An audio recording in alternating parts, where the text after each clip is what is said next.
সংসদে এবং সংসদের বাইরে সংবিধান, জুলাই সনদ এগুলো নিয়ে অনেক আলোচনা চলছে এবং আমি বারবার বিভিন্ন শোতে এটার গোড়ার কথাটা বলবার চেষ্টা করেছি আমাদের দেশবাসীকে বোঝানোর জন্য যে এই পুরো বিতর্ক এবং সংকটের মোদ্দা কথা হচ্ছে অন্তর্বর্তীকালীন সরকারটা কী ধরনের সরকার ছিল।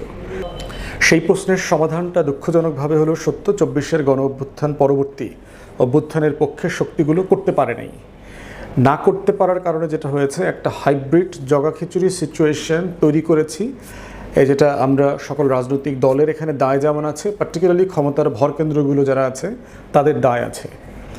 সংসদে প্রশ্ন এসছে যে সেদিনকার আপনারা কেন জাতীয় সরকার গঠন করলেন না গণ অভ্যুত্থানের, সেদিন কেন সংবিধান 72-এর সংবিধান সাসপেন্ড করলেন না। আমরা বলেছিলাম করতে, কেন করা হয়নি? দেখেন যে একটা গণ অভ্যুত্থান করবার পরে প্রথম মিটিংটা হয়েছে ক্যান্টনমেন্টে, সেনাপ্রধান রাজনৈতিক দলগুলোকে ডেকে নিয়ে গেছে। এটা সে করতে পারে কিনা? একজন প্রজাতন্ত্রের কর্মচারী জনগণের প্রতিনিধিকে তার অফিসে ডাকতে পারে কিনা? এবং রাজনৈতিক দলগুলো সবাই সুরসুর করে গেছেন সেদিন, বিএনপি, জামাত থেকে শুরু করে আজকে যারা গণঅভ্যুত্থানের ছাত্রনেতারা ছিলেন, গণতন্ত্র মঞ্চের নেতারা, অনেকেই গেছেন। এই যাওয়াটা ঠিক হয়েছে কিনা, একটা হচ্ছে ডাকাটা ঠিক হয়েছে কিনা, যাওয়াটা ঠিক হয়েছে কিনা। এমন একটা সিচুয়েশনে যেটা দরকার ছিল বিএনপি, জামাত সহ বড় রাজনৈতিক দলগুলো মিলে সর্বদলীয় রাজনৈতিক মিটিং ডাকা দরকার ছিল, তাদের জায়গাতে, তাদের কন্ট্রোল, তাদের প্লেসে ডেকে মতামত নেওয়া দরকার ছিল, যেখানে প্রশাসনের সকল ব্যক্তিবর্গ থাকতে পারত। সেখানে ক্যাবিনেট সেক্রেটারি থাকতে পারত, 3 বাহিনী প্রধান থাকতে পারত, সেখানে পুলিশ অথবা আইনশৃঙ্খলা বাহিনীর প্রতিনিধি থাকতে পারত। এবং সেটা করতে পারলে যেটা হতো যে একটা জনগণের ম্যান্ডেটকে জনগণের প্রতিনিধি দ্বারা নিয়ন্ত্রণ করবার একটা সুযোগ তৈরি হতো। এবং এই সংকটটা দেখেন যে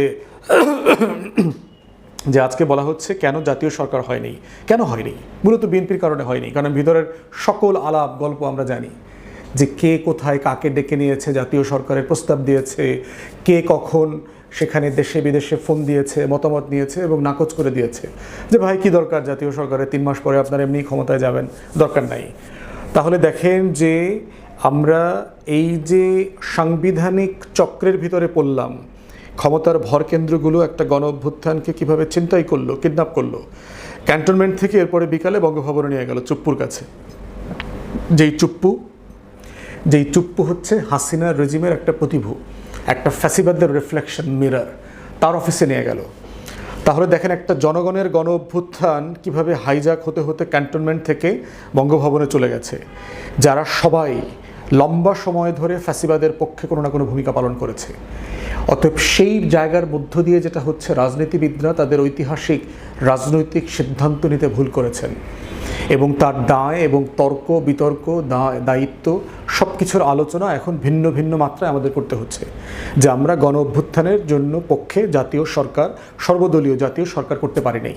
যদি আমরা 5 বছরের জন্য একটা সর্বদলীয় জাতীয় সরকার করতে পারতাম, ডক্টর ইউনূসের নেতৃত্বে রাজনীতিবিদ, রাজনৈতিক দলের প্রতিনিধি এবং টেকনোক্র্যাট সবাই মিলে 3 থেকে 5 বছর, তাহলে বাংলাদেশে যে প্রয়োজনীয় রিফর্ম দরকার ছিল সেই রিফর্মটা আমরা করতে পারতাম। সেই কাজগুলো আমরা করতে পারিনি।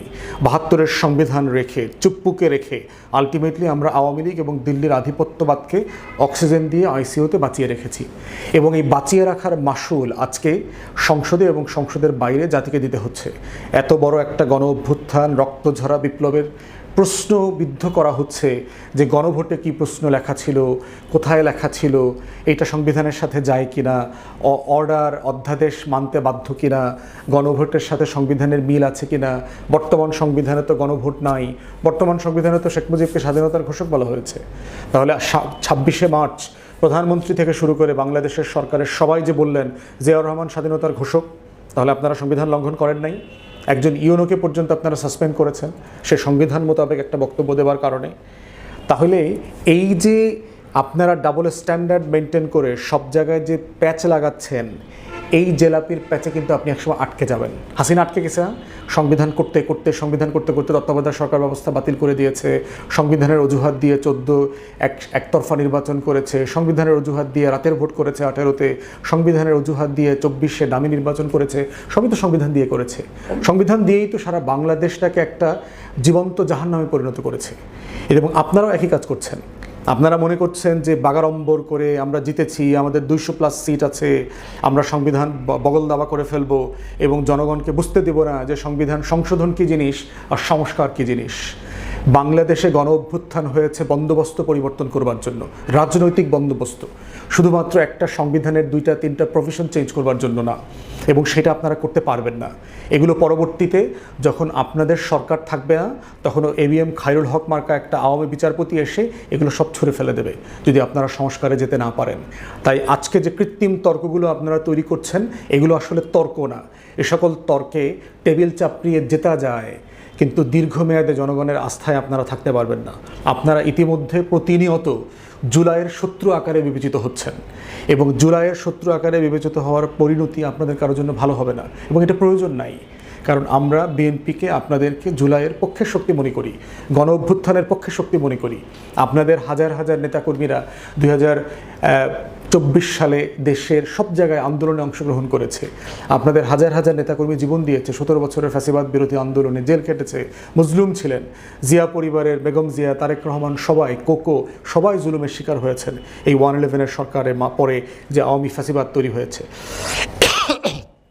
অতএব আজকে বাগাড়ম্বর করে কোয়াসি কনস্টিটিউশনাল গভর্নমেন্ট, হাইব্রিড, এইটা সেইটা বলে আপনারা যেটা করবার চেষ্টা করেছেন, দিল্লির আধিপত্যবাদ এবং আওয়ামী লীগকে পুনর্বাসনের রাজনীতি করছেন, এইটা করার পরিণতি ভালো হয় নাই।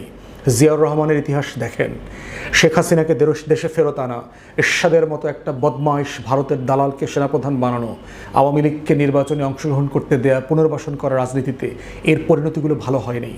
অতএব আজকে আপনারা সাবস্ট্যান্সিয়ালি যেটা করছেন সেটা হচ্ছে জুলাইয়ের শত শত শহীদদের রক্তের বিপরীতে দাঁড়াচ্ছেন, সনদের বিপক্ষে দাঁড়াচ্ছেন।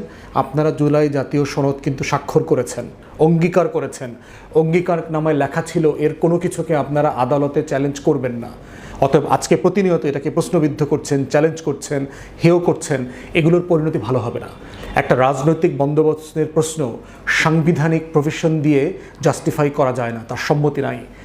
রাজনৈতিক বন্দোবস্তের প্রক্রিয়া ডিল করতে হয় জনগণের মতামতের উপর ভিত্তিতে, এবং জনগণ সেই মতামত দিয়ে দিয়েছে। আপনারা নভেম্বর মাসে অধ্যাদেশ জারি হওয়ার পর থেকে ফেব্রুয়ারি আগ পর্যন্ত এই রকম কোনো প্রশ্ন তোলেন নাই কেন? কারণ আপনারা মনে মনে বিশ্বাস করেন নাই, ধরে নিয়েছেন নির্বাচন আসতেছে, আমরা তো জিতেই যাব, আলটিমেটলি তখন যা করার তাই করব। এই একই জিনিস শেখ মুজিব করেছে 71 পরবর্তী বাস্তবতায়, এই একই জিনিস 90 পরবর্তী বিএনপি আওয়ামী লীগ করেছে, একই জিনিস 111-এর পরে আওয়ামী লীগ করেছে। পরিণতি কারো ভালো হয়নি, আপনারাও ঠিক একই পরিণতির দিকে যাচ্ছেন, এবং এইটা যেটা করবে জাতীয় সংকট তৈরি করবে। এর পাশাপাশি জাতীয় কিন্তু বহু ধরনের বৈশ্বিক বাস্তবতা রয়ে গেছে, অর্থনীতির চ্যালেঞ্জ আছে, বৈদেশিক মুদ্রার চ্যালেঞ্জ আছে, ইরান যুদ্ধের চ্যালেঞ্জ আছে। এর প্রত্যেকটাকে কিন্তু আপনাকে আলাদা করে অ্যাড্রেস করতে হবে। আপনি যে তর্ক এবং বিতর্কে জড়াচ্ছেন, এটা আননেসেসারি জাতিকে ডিস্ট্র্যাক্ট করছে এবং আপনাদের কার্যক্রমকে ডিস্ট্র্যাক্ট করছে। তাই রাজনৈতিক বন্দোবস্তের প্রশ্ন, জুলাই জাতীয় সনদের প্রশ্ন সংবিধান দিয়ে সম্মত করবার চেষ্টা করবেন না। দুটো different question. Political settlement is only to be legitimized through public will and referendum. এটা কনস্টিটিউশনাল কোশ্চেন না। অতএব যেটা সাংবিধানিক প্রশ্ন না, সেটাকে সংবিধান দিয়ে জাস্টিফাই করবার চেষ্টা করাটা খুবই অন্যায় কাজ।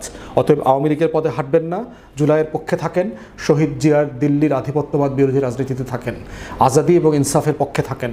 তাহলে আমরা চাইব সবাই মিলে বাংলাদেশটা যেন সবার জন্য হয়, সেরকম একটা সুন্দর বাংলাদেশের স্বপ্ন আমরা দেখতে চাই। আমাদের শত শত শহীদদের রক্ত বৃথা যাক, সেটা আমরা চাই না।